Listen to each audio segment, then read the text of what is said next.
Hate drives the political and social order to destruction. Despite all our anxiety about it, what's going on is still really just the healthy give and take of democracy in action. The American Religious Town Hall is now in session.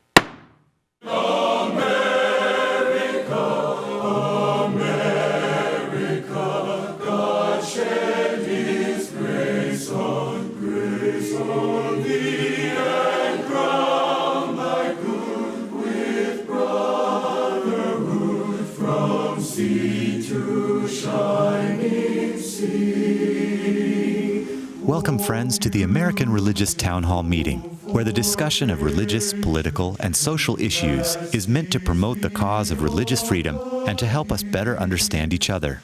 And now, here's your host and moderator, Pastor Jerry Lutz. I'm James Weingartner, sitting in for Jerry Lutz, and we're glad that you've joined us. We have some distinguished panelists to tell us about today's subject, and we'd like them to introduce themselves to us. Let's begin with Dan.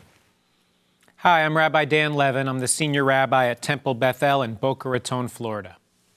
Hi, I'm Carl Trovall. I'm professor of ethics and history at Concordia University in Austin, Texas. I'm Tom Plumley, the senior minister at First Christian Church in Fort Worth, Texas, a part of the Christian Church Disciples of Christ. My name is Canon John Peterson. I'm an Episcopal priest, and I'm canonically resident in the Diocese of Washington, D.C. Do we just love to hate? Do we hate what we hate more than we love what we love? These questions go to the depths of our understanding of ourselves as part of a whole. These questions could strain the very fabric of our democracy. Libraries full of books and articles have been written on the divisions among us, the coarseness of public discourse, and the information silos that allow us to hear and see only information and opinion that fits what we already believe. Journalists, teachers, preachers, and politicians, each and all describe and try to account for divisions that seem worse than at any other time in American history since the Civil War. We've blamed the high stakes of winning and losing, the plethora of information sources because of social media, and the moral character of certain individuals in public life. However, is the issue perhaps more about the moral character of the general public? Specifically, do we simply find a sort of perverse pleasure in hate itself? In political life, for instance, studies showed that people 40 years ago identified as Republican or Democrat pretty much because they liked that party's general philosophy, but they felt at least okay with the other party. Now, however, people are far more likely to identify as a Republican because they just hate Democrats, and vice versa. They say that they are a Democrat not because they love Democratic philosophy or policy questions, but simply because they cannot stand Republicans. With armed people in the gallery of state legislatures, domestic terrorists threatening to kill governors and mayors for enforcing efforts to fight the pandemic, and others arming themselves to protect themselves while they protest, this sort of negative partisanship, as political scientists call it, makes for a dangerous situation. Religions themselves suffer by being identified with one group or the other and hated because of those associations. All of our major religions teach love in some form or another. Therefore, we think our religious leaders might have something to say about all of this hate. Here's some questions. Number one, do we hate simply because it's easier? Two, have religious groups failed to teach love and even contributed to the atmosphere of hate? And three, have we also put our finger on the thing that is tearing our faith families apart and separating them from each other? Our discussion begins with Carl. Thank you very much. Really appreciate that. This first question, do we hate simply because it's easier? I was reading an interesting essay that hatred actually releases a kind of dopamine chemical in you that makes you feel empowered and strong and can lead to eventual violence. So it is strange that there is a factor in hate that actually motivates us, and we get good feelings as a result of it. I know it's sad. I would hope that love has the same power, which I know it does, but What I wanted to do is to kind of back up and just diagnose rather than get to the solution. I was reading an interview with Whitney Phillips in the Sun magazine, and she outlined the elements contributing to conspiracy theories and why people believe in them. And this is what she says first. She says the first thing that needs to be done is to demonize the quote-unquote other, whoever that other is, whether it's a religious other or a political other or ethnic other or an immigrant other or whatever you want to do. Is the important thing is to make sure you tag that other person and for all of our national, our cultural, and our social, and our ethical problems is to blame that other group and to make sure that you keep hammering that hatred of that other group and to incite that demonization. Then she says the second piece is what is called algorithmic docenting, which is where the media finds out that you are clicking and looking up this other group and hatred towards the other group. And what it does is it continues to feed you more and more extreme views because that's how the algorithms work in the social media, is that they feed you even more information that you were looking for, which actually radicalizes you even more, increasing your hatred. And then, of course, the companies are monetizing it, so it gets into money making as well. And then the third thing is to try to ensure the spreading of false information. That is, and not this could be polluted. She calls it polluted information. It could be false information, or it could just be bad information. And to make sure that it happens very quickly without a whole lot of thought, which, I mean, this is where you get the emotions involved of hatred, and then you add that to our social media component, and people then quickly and spread stuff. In fact, I'm guilty myself of having received something, tearing down maybe a personage, a political figure that I don't like, and I spread it on, and someone spread it to a friend, and my friend will say, is that picture really true, or is that photoshopped? And of course, I don't know, and I realize, they got me, right? I'm guilty of it myself. So it's easy for all of us. But the point here is that this is going to completely undermine our society if we continue in this way of the demonization. And I think I know it's not just social media, but that's one major factor. And then the spreading of that information, rather than all of us just, if we get something, to just keep it rather than spread it along. And I'm going to stop there. But Okay. I think Thanks, Carl. Tom? Well, yes, I think, Carl, it's really important to begin understanding some things about ourselves, and you've laid out several of those, and I guess we could sum up a good bit of what you said with some research that has found that we form stronger bonds in talking about our dislike for something or someone than when we express our positive feelings towards someone. And that's really interesting. We want a scapegoat. We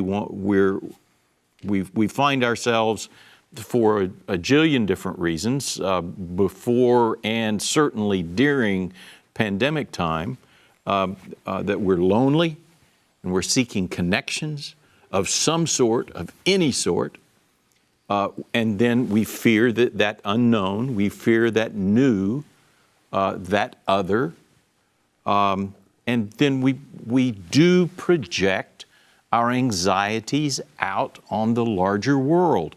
We project our insecurities outward.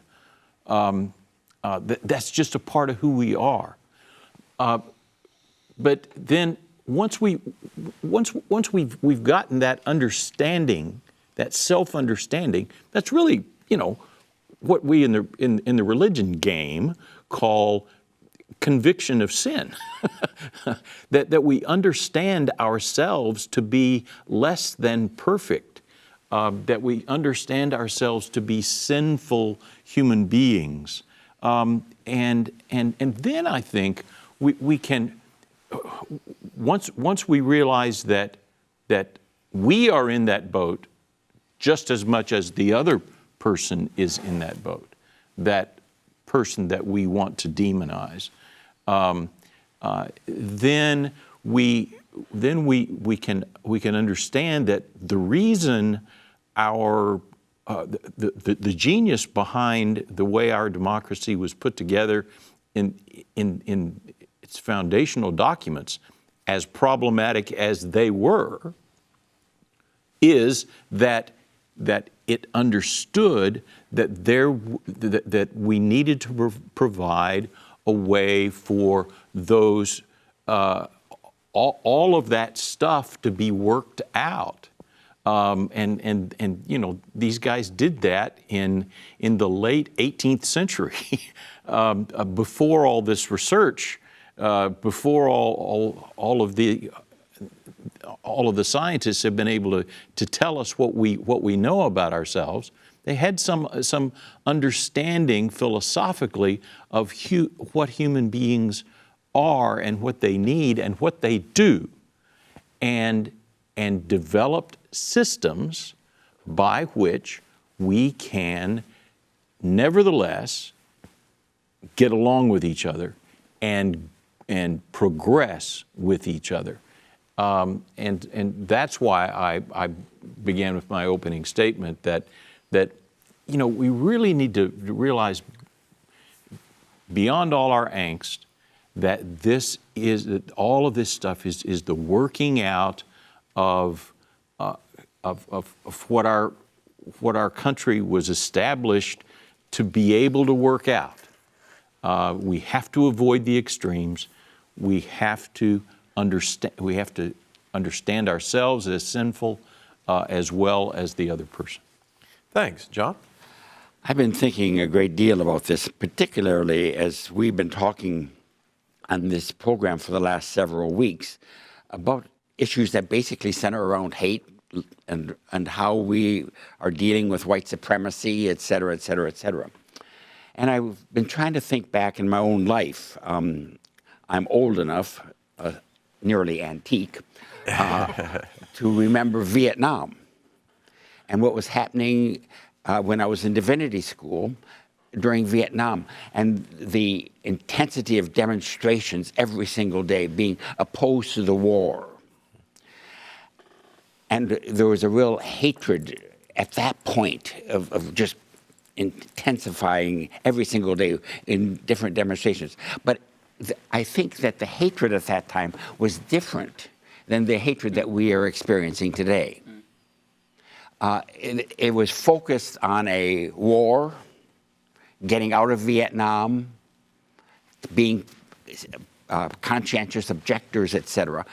But today it seems to be much more personalized and institutionalized.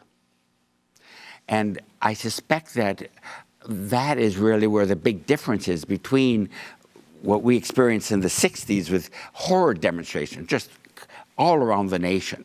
And I suspect that that's where the difference is that it was more institutionalized towards a war and focused on that than what we are experiencing today. And I think we have to say that indeed today that whole understanding of hate comes out of many different factions. Just not focused on an institution of war, but personalized. And we certainly have seen this over the last 4 or 5 years politically in our country, without any question of hate rising. And I suspect that January 6th really brought that hate out of the closet, literally, when the storming of the Capitol took place, et cetera, and the enormous divisions that we see now as a result of that. And so I think that you've mentioned something, Carl, that I think is extremely important, that what we had in the 60s was simply a few networks on television, et cetera. But now the communication systems that we have, Twitter, Facebook, LinkedIn, Instagram, all these are adding a new dimension to our depression, fear, hate that we are experiencing. And I think that that is certainly something that we have to take very seriously when we are in a discussion like we're in today of where is this hate and how does this hate function. Thank you, John. Dan? So to pick up a little bit on what you were sharing, John, I think one of the things that we're not talking about as much, but that I think is feeding a lot of the hatred that we're seeing in our society is resentment. And resentment is that natural byproduct that destroys relationships, that comes when you feel like you're either not heard, you're not getting your needs met, or that you're seeing a violation of what are your core values and principles. And I'm reminded that in the Talmud, when they look at the destruction of the temple in Jerusalem by the Romans, they say, what caused this to happen? And the answer the rabbis give is sinat chinam, senseless hatred. And there's a story, a legend that they tell about Kamsa and Bar Kamsa. Kamsa and a guy whose name is similar to Kamsa. And this prominent guy is having a party. And he likes this guy, Kamsa, and he's at odds. His enemy is Bar Kamsa. So he says to his servant, go invite Kamsa to the party. And the servant makes a mistake and invites Bar Kamsa instead. So he gets there and he says, what are you doing here? And he says, look, I was invited. Let me just stay and eat. I'll pay for what I eat. He says, no, get out. And he says, I'll pay for half the party. No, get out. I'll pay for the whole party. Get out. And he throws him out. So what does Bar Kamsa do? We get a sense now why he wasn't liked. He goes to the emperor of Rome and says, I'm telling you, the Jews are trying to revolt against you. He says, how will I know? He says, offer them a sacrifice and see if they take it. So the emperor, Caesar, offers a calf, and he brings it, and he puts a little nick in the lip in a way that no one else would see that the sacrifice was tainted except for those looking up close. And so they say, what do we do? If we offer this sacrifice, we've profaned our altar. If we don't offer this sacrifice, right, or if we kill Bar Kamsa, right, bringing up an impure sacrifice isn't a capital crime. And so Rabbi Yochanan, the Talmud says, it was because of this guy, Rabbi Zechariah, who was noodling about the law, that we lost the entire thing. And the reason why I bring that story is because of a few things that happened. One was there was this public humiliation of somebody where they felt that they were slighted. And there was the nursing of that resentment. And then the fixation on being right. And if you do all of those three things, if you nurture your resentments, if you try to focus only on what makes you right, and you don't try to find some way to be humble enough or forgiving enough to sort of resolve someone's angers or humiliations, you end up in big trouble. Beautiful, beautiful. Carl? That's I'm still processing the story. That was incredible. I got to remember that because I want to tell that one myself sometime. And I mean the moral. I mean the piece of that. So what I also learned was that there's two kinds of conspiracy paradigms. One is you find this unwanted group of people, and you spew hatred about them and resentment and all those things. But one of the real dangers that this author said was that when you make the government the them, you have moved into a very dangerous territory. And I think this is the turn that's happened recently, and maybe different from the 60s. That was against the industrial war complex, right, and the war, but it wasn't about government in general. This seems to be a whole turning and saying that our problem is the government, and hence this. So it's a distinct hatred that I think has even more serious consequences for us that we need to get a handle on. Beautiful. We keep seeing this same recurring theme as we do different programs on the subject that I think is the top of our public consciousness right now, and elevating our preferences to a level of ideological perfection. When we say my preference is right and your preference is wrong, then it's easy for me to vilify you and slight you and create the Hatfields and McCoys that we keep seeming to see. We're going to discuss this some more after the break. We hope you are enjoying today's program. If you would like to learn more about the American Religious Town Hall, please visit our website at americanreligious.org. That's americanreligious.org. There you can read about the mission and history of the program, learn about the Town Hall Estates, and view past programs by clicking the appropriate menu buttons. Each week, Pastor Lutz looks forward to receiving your letters. You may write to him at the address shown on your screen. Send your letters to Pastor Jerry Lutz, American Religious Town Hall Meeting, P.O. Box 180118, Dallas, Texas 75218. That's Pastor Jerry Lutz, American Religious Town Hall Meeting, P.O. Box 180118, Dallas, Texas 75218. Thank you for writing, and thank you for watching. And now, back to you and today's closing statements. Welcome back. This is a fascinating topic, and Dan, we really enjoyed that story, and we're all going to be pondering it for some time yet to come. Will you give us your summation? So thank you. I think a lot of times we ask the wrong question. And the question that we are, and this is natural for people of faith, which is to ask, what is right? And that's not always the right question. I think sometimes the better question is not what's right, but what's loving. And that's a different way to get at the truth than to focus on, well, I'm right and you're wrong. Elie Wiesel very famously said, the opposite of love is not hate, the opposite of love is indifference. And what hate does is it says there's a whole group of people who are them, and those people, I don't have to care about them because they're wrong, or they're the enemy. And I think if we can learn how to realize that those people who are different than us, who don't agree with us, are actually people I have to love, and that I actually have to care about them, I can't be indifferent toward them, we may find a pathway away from this cycle of hate. Tom? Thank you. I think one of the things that we have not talked about in this conversation about hate is that often our holy writings give us reasons to hate. People pick and choose verses from the Bible or from the Quran or from whatever holy writing is important to them. And you know, if you look hard enough and you're by yourself as you do it, you can find a reason to hate, to go to war, to kill in any of our scriptures, despite the fact that the overarching message of each of them is love of neighbor.